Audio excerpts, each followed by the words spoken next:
How many have you forgiven today? Chapter 5. Living in the past, stuck in the future. Anon is in his room, sitting on the edge of his bed. Why does this keep happening? His thoughts are out of control, and he needs to calm them before he starts packing. But that talk with Fluttershy is still fresh in his mind. Every little word he said and every response she made, he keeps analyzing it, trying to find flaws, dishonesty. He can never trust those ponies again, ever. He believes that if you break someone's trust, you might as well say goodbye to it because you'll never see it again.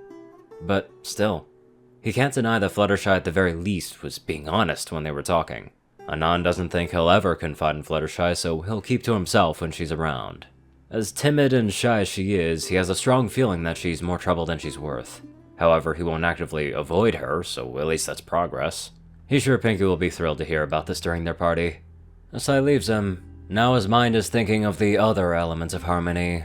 His teeth clench together at those thoughts, memories of the past coming back to the front of his mind. Forgiveness isn't something that they deserve. What they did to him, how could he ever forgive the ponies that intentionally hurt him? At least with Pinky and Fluttershy, it was a misunderstanding for the most part. But Applejack. He still remembers what Pinky told him, how she only hurt him because of her situation, but Anon isn't a punching bag. She only feels sorry for having hurt him, and no amount of apologies will ever make him forgive her. The best she'll ever get from him is a bit of neutrality. What Luna did to her was more than enough to make him feel even, but he will not forgive her, and he will not be friends with her. They're even, and he doesn't want her around. It's that simple. Now his mind goes to thinking about Rainbow Dash. A small grin grows over his face. She got what she deserved, and then some. He doesn't doubt that eventually that mare will try to do something drastic. Whether it's getting revenge or trying to apologize, he knows it's only a matter of time. For some reason, knowing it will happen takes away the feeling of fear. In fact, it should be Rainbow Dash that should be afraid. Just like the lightning she used to scare him, Celestia will strike her down just as quickly. Now, Rarity. He honestly doesn't even want to waste a single thought on her, but it's not that simple. He can't stop himself from reflecting on it. To think that she only did what she did to force him to take her clothes. Rather than trying to have him do remedial chores to make him feel like she owed him something, she instead put his life in danger. Yeah, wasting thought on her is pointless. Eventually she'll start making dresses again with or without fancy pants. Anon feels a shiver at the last pony from his past. Twilight. He can feel a sickness start to grow just at the thought of that mare. He has a feeling that the ring on her horn wasn't just a coincidence when he saw her earlier today. He has a strong feeling that she probably asked to keep it on, perhaps in an attempt to relay her sorrow and regret for her actions, to deprive herself of something that makes her what she is. Anon knows better. He knows exactly why she's doing it. It's just a way for her to feel good about herself, to know that she's causing pain to herself. Therefore, forgiveness isn't needed. She's just tricking herself into thinking that he'll feel obligated to forgive her because of the length that she's willing to go. Fat chance of that happening. Asai leaves Anon. This is just wasting his time. He shakes his head to get his thoughts back on the task at hand. He rises from his bed and walks over to his dresser. He needs to pack a small bag for his stay with Bonbon and Lyra. Nothing too fancy, just the same old clothes that he likes to wear. As Anon starts to pack, he can feel the hairs on his neck slowly rise. He doesn't pause in his task and keeps packing as his mind starts to race. His hunter-gatherer skills are tingling. Something's watching him right now. He assumed it was Luna, but the smell of nightshade isn't in the air. So something is here, but he doesn't know who or what it is. He never doubts his gut feeling. They're rather sharp when it comes to knowing when things are around. Whatever it is, it hasn't attacked, so he can assume there's more to this than he knows. He keeps packing a bag calmly. Doesn't want to let whatever's watching know that he knows it's there. Blossom watches this human with a smirk on her face. Luna was right. Anon instantly picked up on her presence as soon as she entered his room. He's even doing a fine job at concealing his knowledge of this fact as well. She wasn't expecting him to be this perceptive.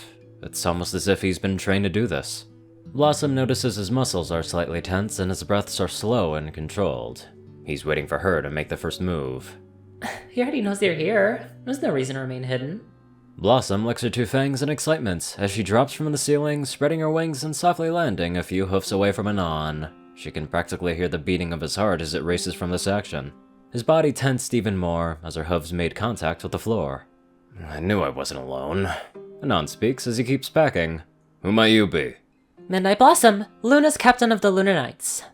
Anon's heartbeat starts to steady as those words register in his mind. So she's part of Luna's guard? Anon turns around to properly face this pony, but comes face to face with 2 large golden orbs directly in front of him. He flinches back some since he didn't hear her move from her spot a few moments ago. A feminine giggle leaves the pony as she moves a bit away from him. Anon now gets a better view of this creature. She hovers in the air. It's one of those bat ponies that he saw from a few months ago standing outside of Luna's room. There's not much else he can say to describe this pony. She has the standard gray coat, bat wings, and fangs. Other than her golden eyes that have cat-like pupils and her cutie mark, which kinda looks like flowers, there isn't really much to discern her from the other guards. Then again, Anon doesn't remember there being a female soldier in the guard, and she definitely looks female. Why are you here? Anon asks. Curiosity. I have a feeling that isn't the whole truth. Blossom can already sense his hesitation and skepticism. She knows that lying to this creature will only make her job harder, so perhaps the best approach is to remain truthful and gain his trust. Because if he can't trust her, then keeping him safe will be near impossible. You're right. Luna tasked me to ensure that your safety is my top priority. I'll be watching over you when neither of the princesses are around to guarantee that you will come to no harm. Anon stands there looking at this pony closely. Doesn't seem that she's lying to him. He then thinks over what she said. He doesn't find anything wrong with that idea, and it's nice to know that he'll have someone there to watch his back. Not only that, but he knows that at some point in time, Rainbow Dash will strike, and he's not sure if Celeste or Luna will be there for when it happens. So having a little backup would be nice. He nods. I find that acceptable. Blossom's smirk grows. Glad to know we're on the same page. She lands on the floor. Know that I'll always be watching, but if you need me, you only need to call my name. Blossom, if I remember correctly. She nods. Nice to meet you. I'm Anon, if I didn't mention that beforehand. Blossom giggles. Nice to meet you as well, Anon. Her ears perk up and swivel towards his door. Some ponies coming. I was never here. Blossom leaps up and hides away in a dark corner of the room, completely blending into the darkness. Anon must admit, for not being a unicorn, she can hide rather well.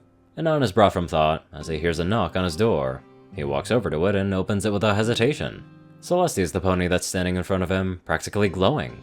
Anon, I heard that you were in the castle. This is a pleasant surprise. Anon feels his nervousness leave him. Yeah, I came to pack a small bag and get ready for tonight. She nods. Luna just told me about that. I hope everything goes well for your store.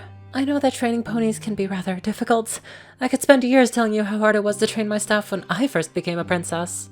Anon nods. I think they'll get it by the time the party happens. No worries. So, what are you doing now? Celestia asks. Anon looks inside of his room towards his bag. He finished packing a few moments after Blossom showed herself.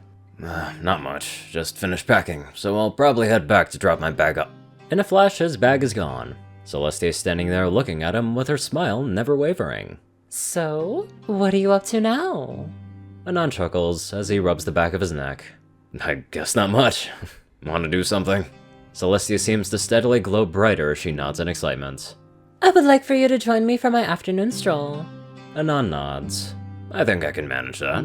Celestia slowly walks down the hall. As Anon gets ready to close the door to his room, he briefly sticks his head inside of the room to address the only pony inside.